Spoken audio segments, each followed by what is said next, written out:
আশির দশকে সোনালি আশির ফসল, কৃষকের মুখে ছিল হাসি।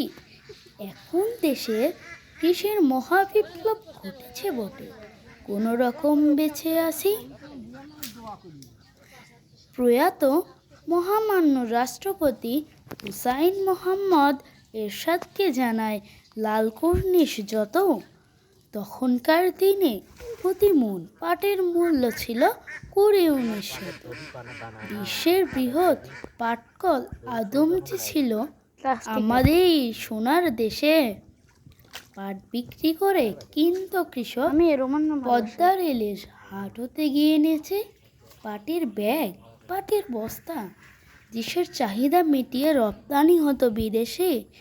একমাত্র বৈদেশিক মুদ্রা প্রধান অর্থ অর্জনকারী ছিল পাট এই দেশে। পল্লী গ্রাম অঞ্চলের 90% ছিল কুড়ে ঘরের বাড়ি। 1 বিঘা পাট আবাদে উঠত কৃষকের টিনের ঘর সিলভার হাড়ি। লিখেছেন চিত্রকর লিফু, আর আমি উপস্থাপনায় ছিলাম মোহাম্মদ আবু সালেহ মুসা।